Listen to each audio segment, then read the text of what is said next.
بحمدہ تعالی و بکرم مصطفیٰ صلی اللہ تعالی علیہ وسلم۔ آج کی اس شب میں قرآن عظیم کے 12 پارے مکمل ہو چکے ہیں۔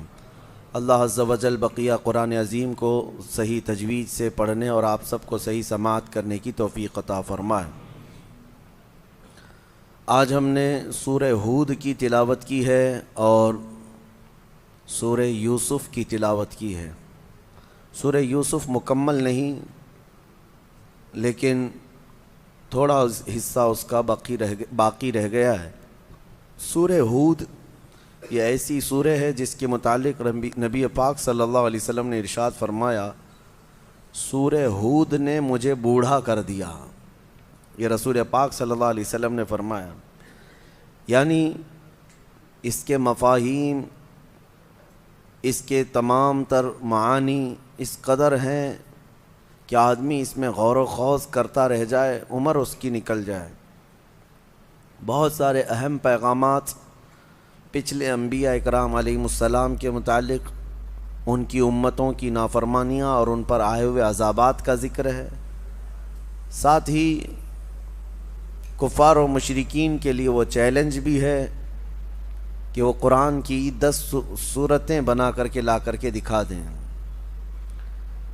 یہ تمام چیزیں سورہ ہود کا حصہ ہیں، اور اس میں حضرت لوط علیہ السلام کی قوم پر جو عذاب آیا تھا اس کا بھی ذکر ہے۔ اللہ تعالیٰ فرماتا ہے، فَلَمَّا جَاءَ أَمْرُنَا جَعَلْنَا عَالِيَهَا سَافِلَهَا وَأَمْطَرْنَا عَلَيْهَا حِجَارَةً مِّن سِجِّيلٍ مَّنضُودٍ۔ قوم لوط پر اللہ تعالیٰ نے جو عذاب نازل فرمایا، ارشاد فرماتا ہے، ہم نے ان کی زمین کو اوپر والے حصے کو نیچے کر دیا، یعنی اٹھا کر کے پوری بستی کو پٹک دیا گیا تھا۔ اور اتنے ہی پر نہیں، بلکہ اس میں یہ بھی اللہ فرماتا ہے، وَأَمْطَرْنَا عَلَيْهَا حِجَارَةً مِّن سِجِّيلٍ مَّنضُودٍ، نوکیلے پتھروں سے ان پر بارش کی گئی تھی، وہ پتھر ان کے اوپر برسائے گئے تھے۔ یہ جارڈن کے علاقے میں آج بھی وہ علاقہ موجود ہے، ڈیڈ سی جس کو کہا جاتا ہے، بحر مردار، اس کے قریب قوم لوط آباد تھی، اور ان پر وہاں پر عذاب نازل ہوا تھا نوکیلے پتھروں کا۔ بتایا جاتا ہے جب اس بستی سے ہم آگے کو گزرتے ہیں، ایک علاقہ آج بھی جارڈن میں ایسا آتا ہے، اردن اس کو عربی میں کہتے ہیں، جارڈن انگلش میں کہتے ہیں۔ کالے کالے پتھروں کے دور دور تک صحرا نظر آتے ہیں، پتھروں کے میدان، اس میں نہ کوئی درخت ہے نہ کوئی پہاڑ ہے، صرف پتھر گرے ہوئے ہیں، اور بہت عجیب و غریب قسم کے پتھر ہیں۔ لیکن ہم یہ نہیں کہہ سکتے یہ وہی پتھر ہیں جو آسمانوں سے اتارے گئے تھے یا مارے گئے تھے، لیکن آج بھی وہ علاقہ کالے پتھروں سے بھرا ہوا ہے۔ اللہ تبارک و تعالی اپنی پکڑ اور اپنی گرفت سے ہم سب کو محفوظ فرمائے۔ سورہ ہود میں انبیاء اکرام علیہم السلام کے احوال آئے ہیں۔ اس میں حضرت ابراہیم علیہ السلام کا، حضرت شعیب علیہ السلام کی قوم کا، حضرت لوط علیہ السلام کی قوم کا، حضرت نوح علیہ السلام کی قوم کا، یہ سب کے ذکر آئے ہوئے ہیں۔ ایک بات یہاں پر ملتی ہے کہ حضرت نوح علیہ السلام کی قوم پر جب عذاب آ رہا تھا، 950 سال تبلیغ فرمائی حضرت نوح علیہ السلام نے، اور ان کی قوم سرکش رہی، اور آپ جب ان کو ڈراتے عذاب الہی سے تو وہ مذاق اڑاتے ہیں۔ فَأْتِنَا بِمَا تَعِدُنَا، جس چیز کا تم وعدہ کرتے ہو لا کر کے دکھاؤ عذاب کیسا ہوتا ہے۔ تو حضرت نوح علیہ السلام نے اللہ کی بارگاہ میں عرض کیا کہ مولا، یہ میری ہر گھڑی ہجو کرتے ہیں اور چیلنج کرتے ہیں عذاب کے لیے۔ تو اللہ تعالیٰ نے فرمایا، نوح تم اپنی کشتی بناؤ سوکھے میں، جبکہ کوئی آس پاس میں کوئی ندی دریا نہیں ہے، لیکن کشتی بنانے کا حکم ہوا۔ آپ نے ایک بہت بڑے سائز کی کشتی بنائی جس میں صرف ایمان والے سوار تھے، اور ہر جانور جتنے بھی اس وقت موجود تھے ان جانوروں کا ایک ایک جوڑا اس میں لے لیا گیا تھا۔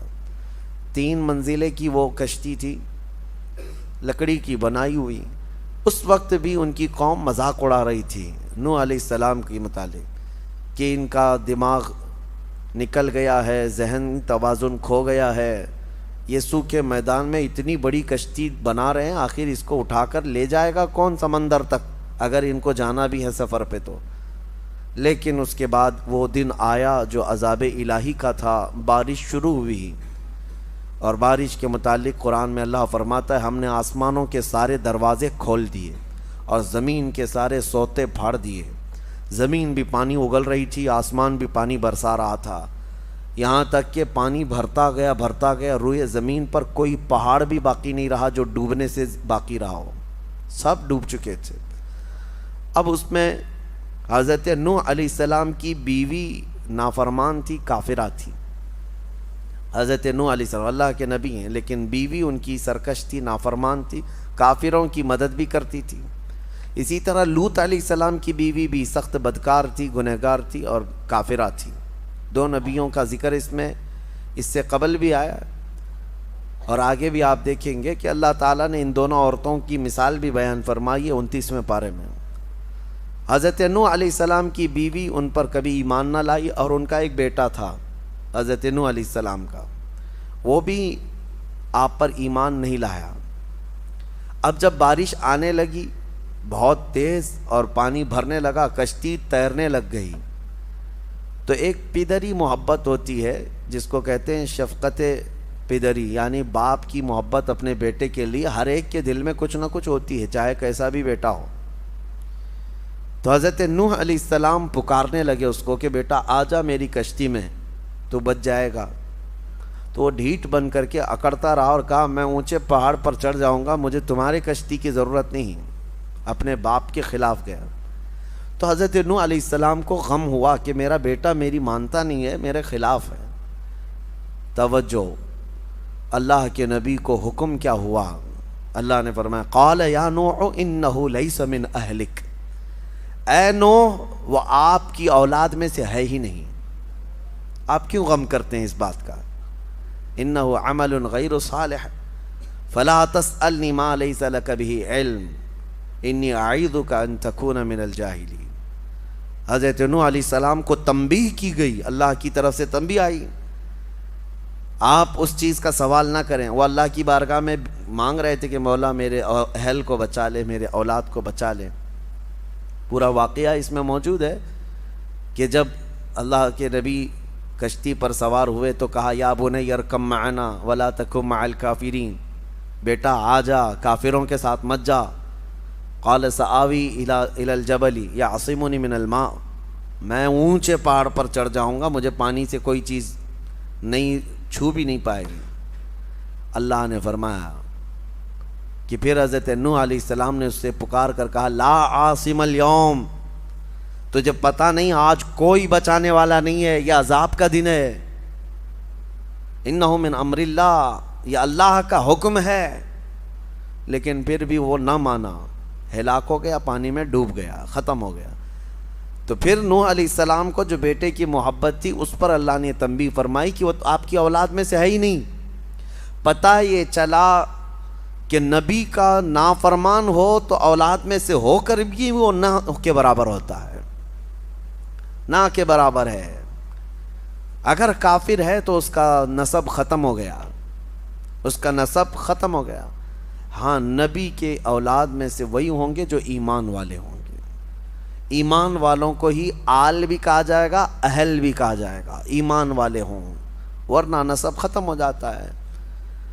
عزیزان گرامی، اس میں مثال ایک یہ بھی ہے، اس میں جو ہے بیٹا اگر بدکار اور کافر نکلا تو اس میں باپ کا قصور نہیں ہے۔ حضرت نوح علیہ السلام کی اس میں خطا نہیں، وہ نبی ہیں، وہ اللہ کی مصلحت تھی۔ لیکن بسا اوقات ایسا بھی ہوا ہے کہ حضرت اکرمہ رضی اللہ تعالیٰ عنہ، جانتے ہیں آپ صحابی رسول ہیں، نبی پاک صلی اللہ تعالیٰ علیہ وسلم کے صحابی حضرت اکرمہ، عاشق بھی اور کئی جنگوں میں شرکت بھی فرمائی ہے، لیکن یہ بیٹے کس کے ہیں؟ ابو جہل کے۔ باپ ابو جہل ہے، دشمنی میں مر گیا حضور کے، لیکن بیٹا صحابی رسول ہے، نبی پاک صلی اللہ تعالیٰ علیہ وسلم کے سچے صحابہ میں سے۔ تو یہ جو معاملات ہیں دنیا میں چلتے رہیں گے۔ کبھی ولی کے پیٹ سے بدکار پیدا ہوا اور کبھی گنہگار کے اولاد میں اللہ صالحین پیدا کرے، یہ اس کی قدرت کاملہ ہے۔ اللہ کریم ہمیں نیک و صالح اولاد عطا فرما۔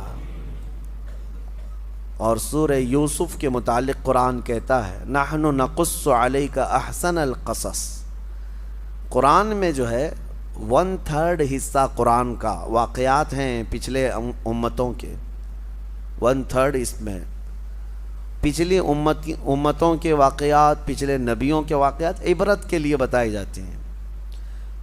لیکن ان تمام واقعات میں جتنے بھی قرآن نے بیان کیے، قرآن کہتا ہے سورہ یوسف کے شروع میں اے محبوب ہم آپ کو سب سے بہترین قصہ سناتے ہیں۔ اللہ فرما رہا ہے سب سے بہترین قصہ کس کا؟ یوسف علیہ السلام کا۔ پوری زندگی ہے ان کی اس میں، سورہ یوسف میں، ان کی پیدائش کے وقت سے لے کر، یعنی شروع سے ان کے احوال سے لے کر ان کے اخیر عمر تک کے احوال اس سورہ میں آ گئے ہیں۔ یوسف علیہ السلام بیٹے تھے یعقوب علیہ السلام کی۔ یعقوب علیہ السلام اللہ کے نبی ہیں جن کو اسرائیل کہا گیا ہے، جن کے نام سے آج اسرائیل ملک بھی بنا ہوا ہے۔ اسرائیل ان کا نام ہے، حضرت یعقوب علیہ السلام کا، اور انہی کے بیٹوں کو بنی اسرائیل کہا جاتا ہے۔ یعقوب علیہ السلام کے ٹوٹل 12 بیٹے ہیں، جس میں حضرت یوسف علیہ السلام 11ویں نمبر پر تھے۔ 10 بیٹے اور تھے، 11ویں نمبر پر حضرت یوسف علیہ السلام تھے۔ جب یعقوب علیہ السلام کے 11ویں نمبر پر پیدا ہوئے، ان کا جمال ایسا تھا کہ جو دیکھتا پلکیں جھپکانا بھول جائے۔ خوبصورتی اللہ نے کمال کی دی تھی یوسف علیہ السلام کو بچپن سے۔ اور جب باپ کا چھوٹا بیٹا وہ عزیز بھی ہوتا ہے، عام طور پر فطرت بھی ہے، اور یوسف علیہ السلام اخلاق میں بھی اور صورت میں سیرت میں بہت اعلیٰ تھے، باپ کے بہت قریب رہنے لگے۔ یعقوب علیہ السلام ہمیشہ یوسف علیہ السلام کو لے کر چلتے تھے۔ تو ایک دن یوسف علیہ السلام نے خواب دیکھا، اور وہ خواب سے ہی یہ سورہ شروع ہو رہا ہے۔ میں آپ کو بتاتا ہوں میرے عزیزو، اللہ جس کو سب سے بہترین قصہ کہہ رہا ہے، یہ قصہ اپنے بچوں کو سنانا سب سے بہتر ہے۔ قرآن کا قصہ، قرآن کا واقعہ۔ اور کہاں لوگ آج چور پولیس کی کہانیاں، گڈے گڑیا کی کہانیاں، اور پتہ نہیں جل پری ہور پری کی کہانیاں، جھوٹ پر مبنی کہانیوں سے بچوں کی پرورش میں کچھ فرق نہیں ہے۔ ہاں ان کو سچے واقعات جو انبیاء کرام کے ہیں یہ سنائیں۔ اسلامی تاریخ یہی رہی ہے، سیرت بھی یاد ہو جائے گی، تاریخ بھی یاد ہو جائے گی، اور ایمان بھی پختہ ہو جائے گا۔ ہر باپ اپنے بچوں کو، یا بڑی عمر کے لوگ جو گھروں میں ہیں، وہ جو کہانیاں سنائے کرتے تھے بچوں کو، سب سے بہتر ہے کہ وہ قرآن کے ان واقعات کو سنائیں۔ اللہ جس کو فرما رہا ہے سب سے بہترین قصہ۔ یوسف علیہ السلام بچپن میں خواب دیکھتے ہیں، اور اس خواب کا ذکر اپنے باپ سے کرتے ہیں۔ انی رأیت 11 کوکبا والشمس والقمر رأیتہم لی ساجدین۔ کہتے ہیں اے ابا جان، میں نے رات میں خواب دیکھا ہے کہ 11 ستارے، 11 تارے اور ایک چاند اور ایک سورج مجھے سجدہ کر رہے ہیں۔ کون کہا؟ یوسف علیہ السلام۔ باپ یعقوب علیہ السلام اللہ کے نبی ہیں، جب انہوں نے حضرت یوسف سے بچپن میں ہی یہ خواب سنا تو کہا یا بنی لا تقصص رؤیاک علی اخوتک، بیٹا یہ اپنے بھائیوں کے سامنے مت بولنا اس خواب کو، جو 10 بھائی ہیں تمہارے ان کے سامنے اس خواب کا ذکر مت کرنا، ورنہ وہ کچھ نہ کچھ تمہیں نقصان پہنچا سکتے ہیں۔ بھائیوں میں بھی حسد آتا ہے، ہر زمانے میں رہا ہے۔ تو یوسف علیہ السلام نے بتایا تو نہیں، لیکن حسد آلریڈی ان بھائیوں کے دلوں میں آئے گیا تھا کہ ہمارے باپ سب سے زیادہ اسی کو چاہتے ہیں، یوسف کو چاہتے ہیں۔ یعقوب علیہ السلام اللہ کے نبی صرف ایک چھوٹے سے علاقے میں نہیں، ان کا بڑا مقام تھا، ایک بڑی امت ہے ان کی پیروی کرتی۔ بیت المقدس یعقوب علیہ السلام جہاں آباد رہے، فلسطین جہاں ہے، تو بھائیوں میں یہ حسد رہا کہ یوسف علیہ السلام جو ہے یہی عزیز ہیں، جو کہتے ہیں نا سجادہ نشینی کی جنگ، دوڑ کہ باپ کے بعد میں بیٹھوں گا گدی پہ، باپ کے بعد میں رہوں گا۔ 10 لوگ ایک طرف ہو گئے، یوسف علیہ السلام ایک طرف۔ اب شیطان آیا، ان 10 کو وسوسے ڈالا کہ تم یوسف کا کام تمام کرو ورنہ تمہیں باپ کبھی چاہیں گے بھی نہیں۔ تو انہوں نے یہ کہا کہ کیا کریں، آپس میں بیٹھ کر کے میٹنگ کیا، کہا کہ یوسف کو جو ہے مار ڈالتے ہیں۔ پھر ایک بھائی نے کہا مارو مت، جنگل میں لے جاتے ہیں، کہیں جا کر کسی کنویں میں ڈال کے آ جائیں گے۔ تو بھائیوں نے یہ مشورہ کیا اور اس کے بعد کہا کہ پھر ان کو لے کر کیسے جائیں، ابا تو چھوڑیں گے نہیں ان کو ہمارے ساتھ۔ کہا ہم منا لیں گے۔ آئے یوسف علیہ السلام کے مانگ کے لیے، مطالبے کے لیے حضرت یعقوب علیہ السلام کے پاس۔ سارے 10 آ کر کہتے ہیں ابا جان ہم جانا چاہتے ہیں سیر و تفریح کے لیے، ہم تو جا رہے ہیں، ہمارا چھوٹا بھائی اگر سفر میں نہیں رہے گا تو مزہ نہیں آئے گا، آپ اس کو ہمارے ساتھ بھیجیں۔ ارسلہ معنا غدا یرتع و یلعب، وہ بھی ہمارے ساتھ کھیلے گا، تفریح کرے گا۔ وَإِنَّا لَهُ لَحَافِظُونَ، اور ہم اس کی بہت حفاظت کریں گے۔ یعقوب علیہ السلام نے کہا انی لَيَحْزُنُنِي أَن تَذْهَبُوا بِهِ وَأَخَافُ أَن يَأْكُلَهُ الذِّئْبُ، مجھے ڈر ہے کہ تم کہیں اس کو اکیلا چھوڑ دو گے جنگل میں اور کوئی درندہ آ کر اسے کچھ نقصان پہنچا دیا۔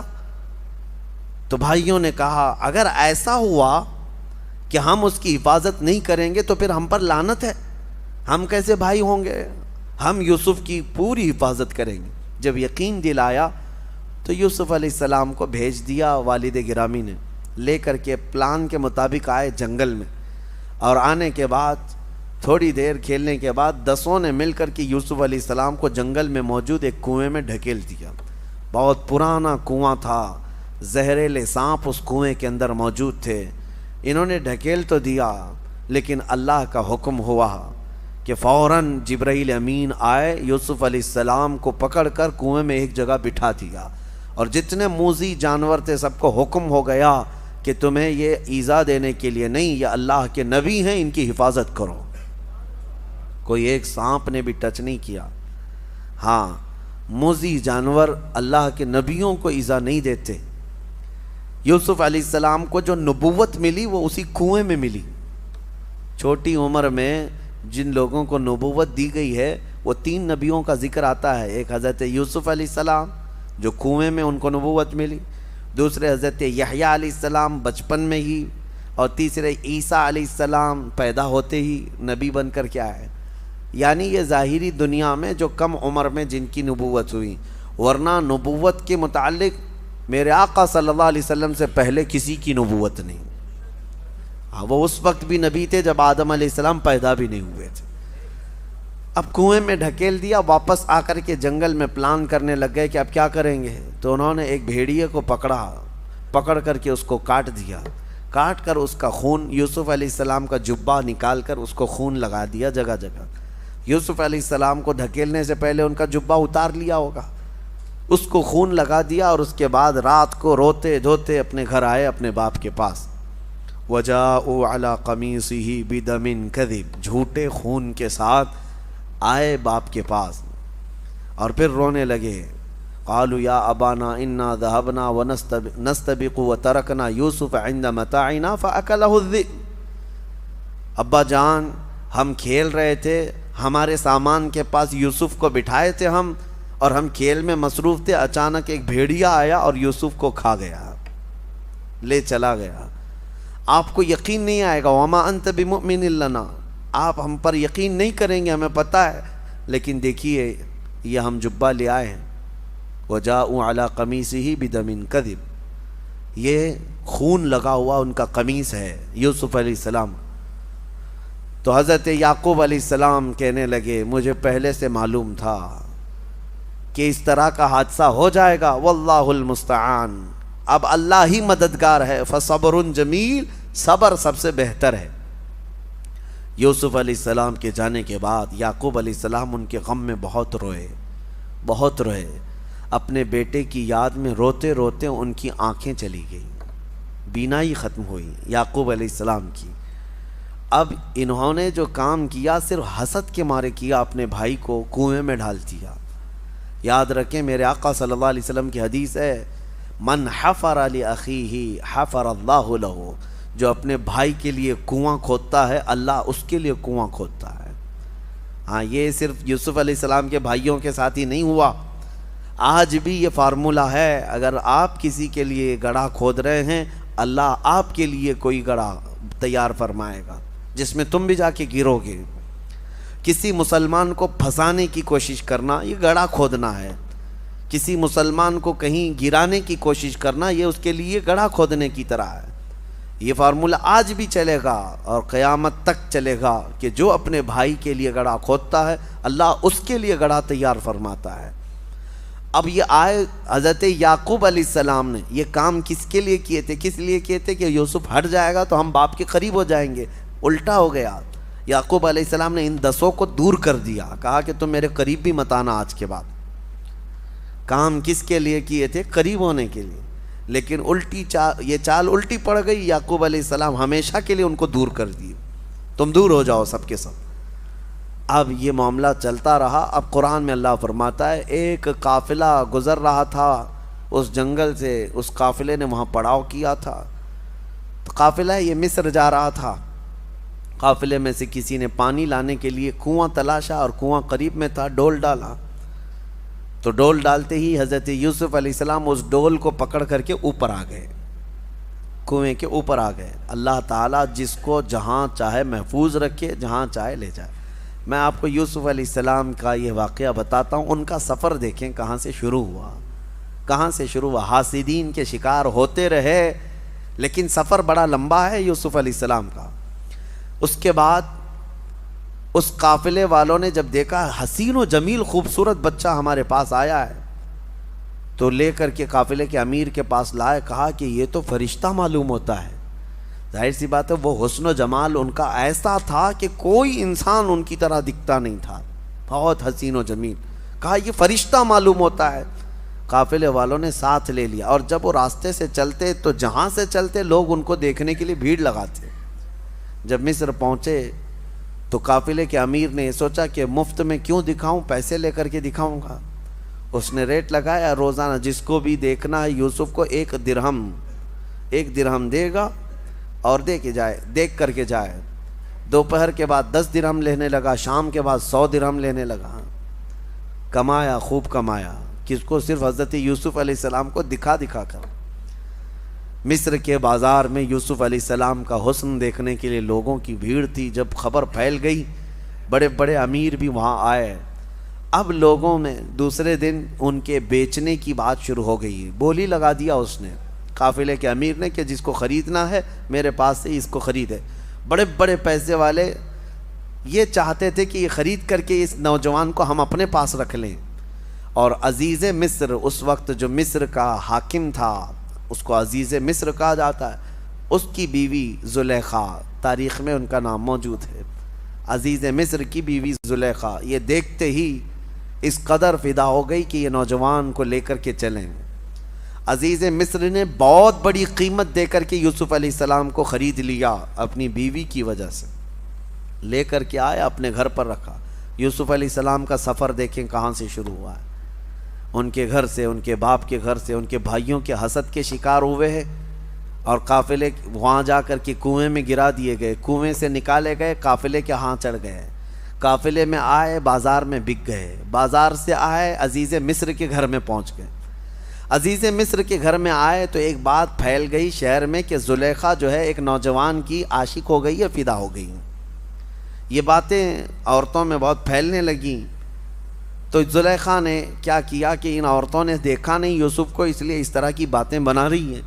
سب عورتوں کو ایک دن دعوت میں بلایا اور کہا آ جاؤ میں تمہیں یوسف دکھاتی ہوں، لیکن سب کو جمع کر کے سب کے ہاتھوں میں ایک لیمو اور ایک چاقو دی تیز، کہ جب میں کہوں تو کاٹ دینا۔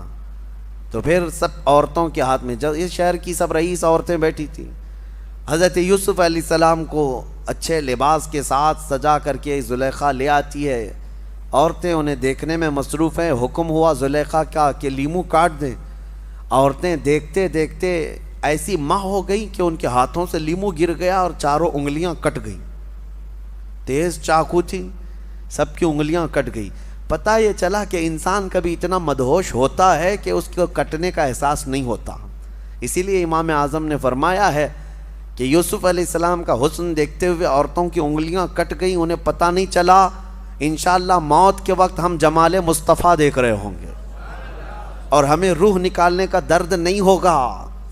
اسرائیل روح نکال رہے ہوں گے اور سامنے چہرہ مصطفیٰ ہوگا. یوسف کا حسن دیکھ کر کٹی ہوئی انگلیوں کا درد نہیں ہوتا تو جمال محمد دیکھ کر روح نکلنے کا بھی درد نہیں ہوگا.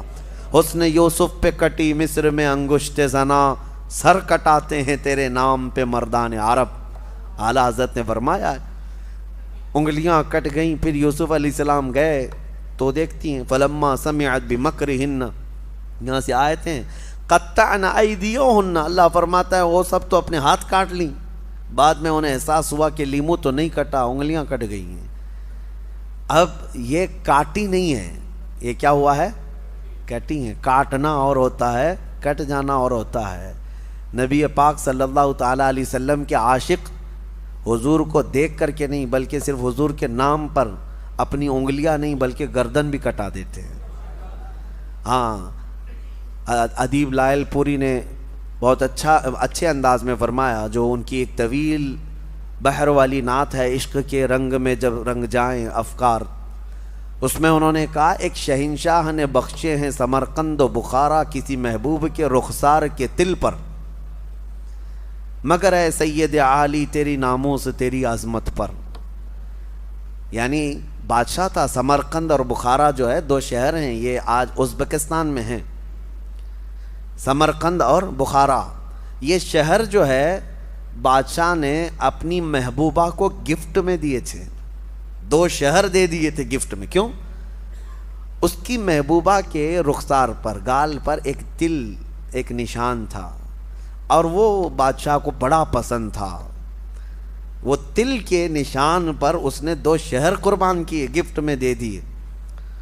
تو شاعر نے بہت اچھے انداز میں کہا ہے ایک شہنشاہ نے بخشے ہیں سمرقند و بخارا کسی محبوب کے رخسار کے تل پر، مگر اے سید عالی تیری ناموس تیری عظمت پر ایک نہیں لاکھوں ہیں قربان گئے عشق کے ہر کوچے و بازار میں سر اپنا لیے کرنے کو نثار. ایک نہیں لاکھوں ہیں ہر کوچے ہر بازار میں، اور نبی پاک صلی اللہ تعالیٰ علیہ وسلم پر اپنی جان فدا کرنے کو تیار ہیں. بہرحال سورہ یوسف میں ہم الگ نہ جائیں، لیکن مزہ ہمارا اس وقت تک کمپلیٹ نہ ہو جب نام مصطفیٰ نہ آئے. حضور پاک صلی اللہ تعالیٰ علیہ وسلم کا ذکر تو ہوگا ہی. اسی لیے علامہ نظمی نے فرمایا آغاز سے اخیر تک قرآن ہے نعت مصطفیٰ، محبوب کے بیان کا کیسا انوکھا ڈھنگ ہے. بہرحال یوسف علیہ السلام وہاں رہتے رہے عزیز مصر کے گھر، لیکن ہوا یہ کہ ایک دن زلیخا نے یوسف علیہ السلام پر الزام لگا دیا کہ میرے ساتھ یہ غلط کرنا چاہ رہے تھے. یوسف علیہ السلام پاک دامن اللہ کے نبی ہیں. اللہ کے نبی کبھی کسی بھی گناہ کے بارے میں سوچ بھی نہیں سکتے. مشہور قول ہے، کہا گیا ہے نبی کے دامن میں پیوند تو ہو سکتا ہے دھبا نہیں ہوتا. پیوند تو ہو سکتا ہے لیکن دھبا نہیں ہو سکتا، گناہوں کا دھبا نہیں. یوسف علیہ السلام پر جب یہ الزام لگایا زلیخا نے تو عزیز مصر نے جیل میں ڈال دیا یوسف علیہ السلام کو بغیر کسی تحقیق کے. وہاں پر ان لوگوں کو نہ جانے کون سی بات تھی، بے گناہ یوسف علیہ السلام قید میں چلے گئے. یوسف علیہ السلام جیل میں کتنے دن رہے پتہ ہے؟ یہاں تو بڑے سے بڑا قلم جب لگ جاتا ہے تب بھی جو ہے بیل ہو جاتی ہے، لیکن یوسف علیہ السلام 7 سال پہلے رہے. یہ تو یہاں پر عمر قید کی سزا ہے. اس کے بعد پھر 7 سال بڑھا دیے گئے، 14 سال یوسف علیہ السلام جیل میں رہے. 14 سال کسی کی لائف کا ایک بڑا حصہ جیل میں گزر جائے، وہ بھی بغیر کسی جرم کے.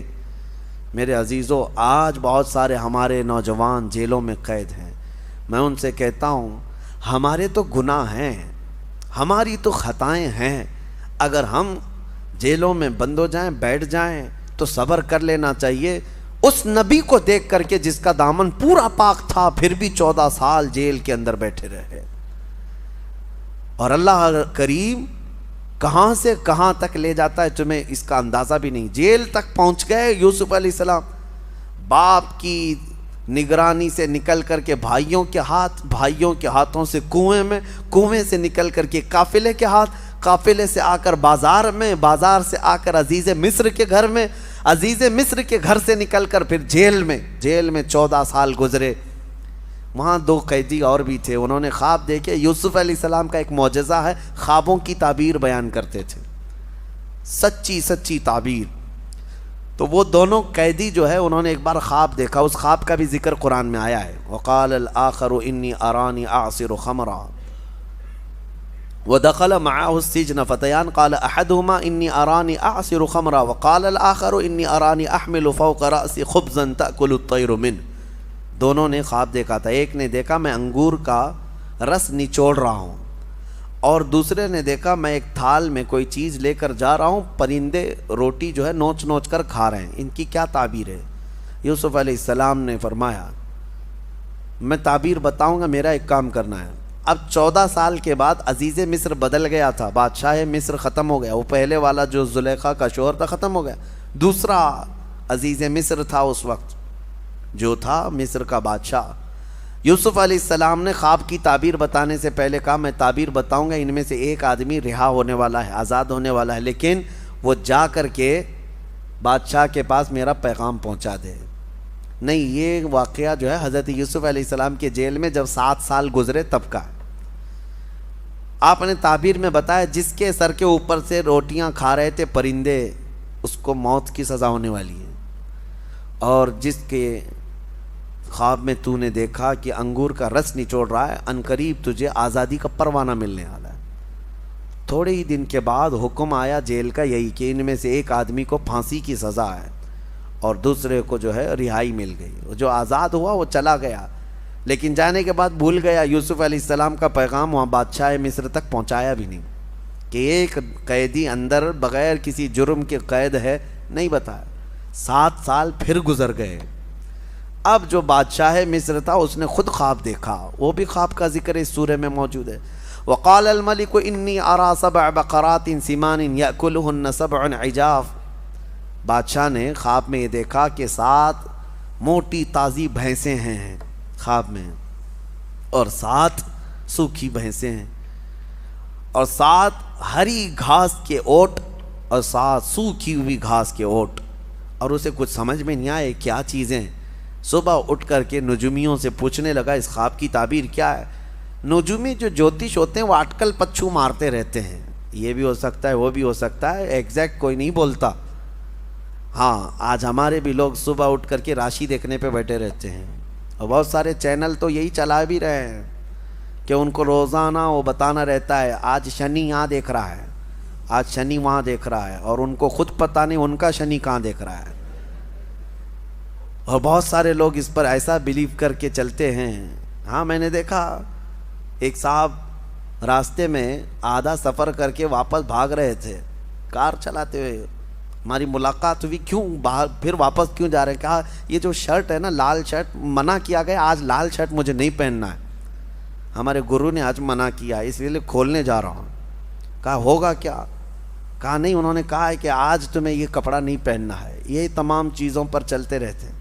خوابوں کی تعبیر کا علم یہ اہل حق کو اللہ تعالیٰ نے عطا فرمایا، اور نبوت کا حصہ ہے یہ خوابوں کو، مومن کے سچے خواب۔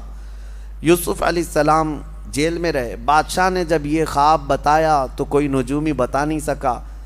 اس کے دربار میں وہ جیل سے چھوٹا ہوا قیدی موجود تھا جس کی خواب کی تعبیر یوسف علیہ السلام نے بتائی تھی 7 سال پہلے۔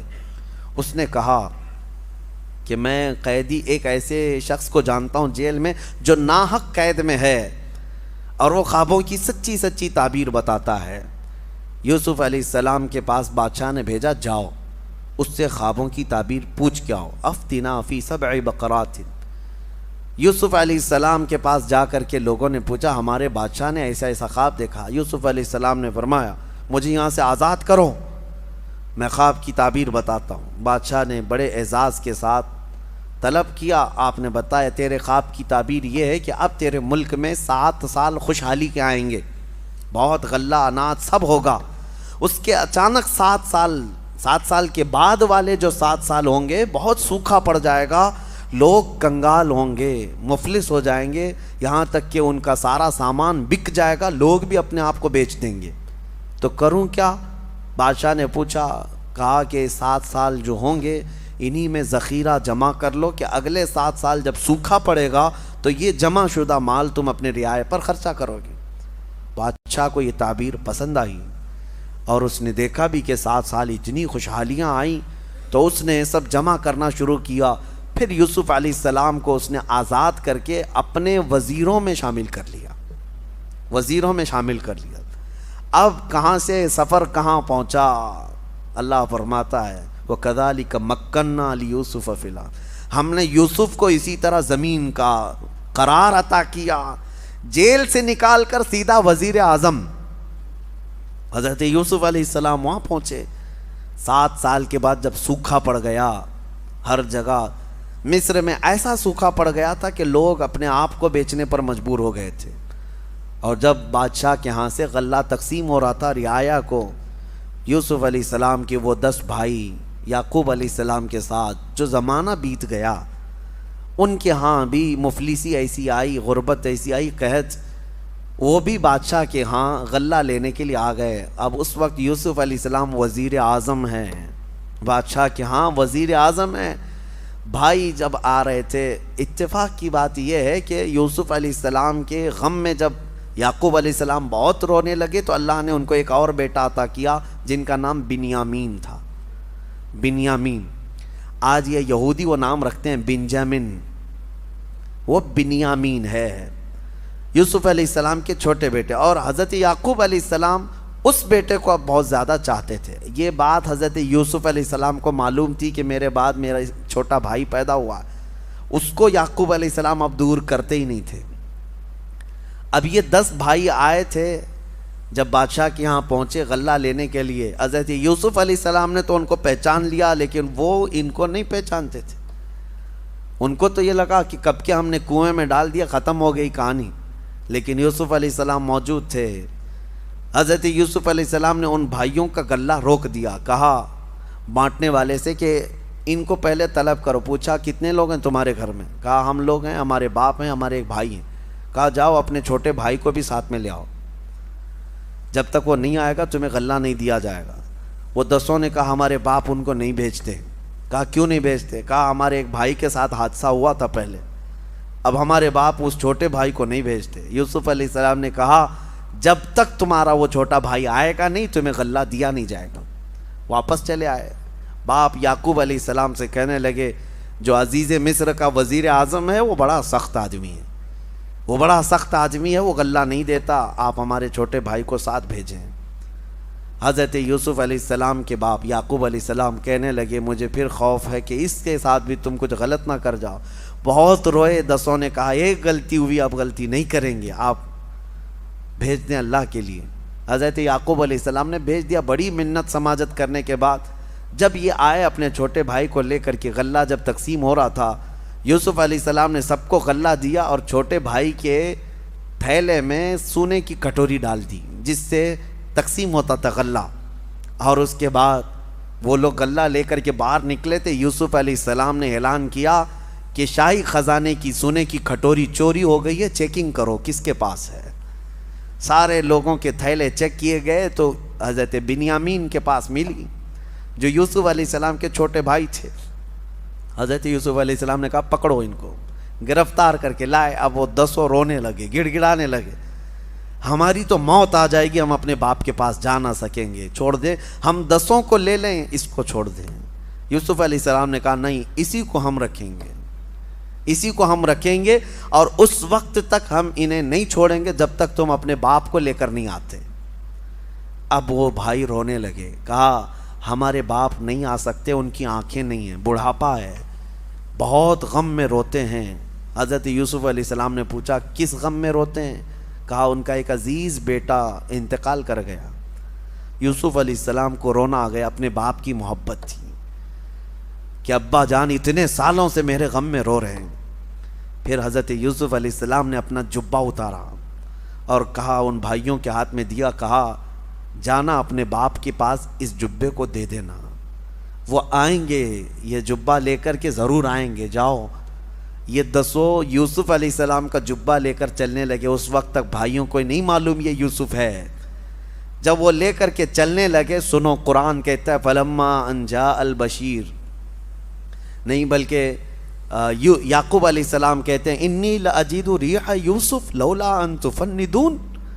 گھر والے جو بیویاں تھیں حضرت یعقوب علیہ السلام کی, وہ اکیلے تھے, آنکھیں نہیں ہیں, ابھی یہ بھائی آئے نہیں, راستے میں ہیں. گھر میں حضرت یعقوب علیہ السلام زور زور سے ادھر ادھر سے چلتے اور کہتے ہیں مجھے یوسف کی خوشبو آ رہی ہے,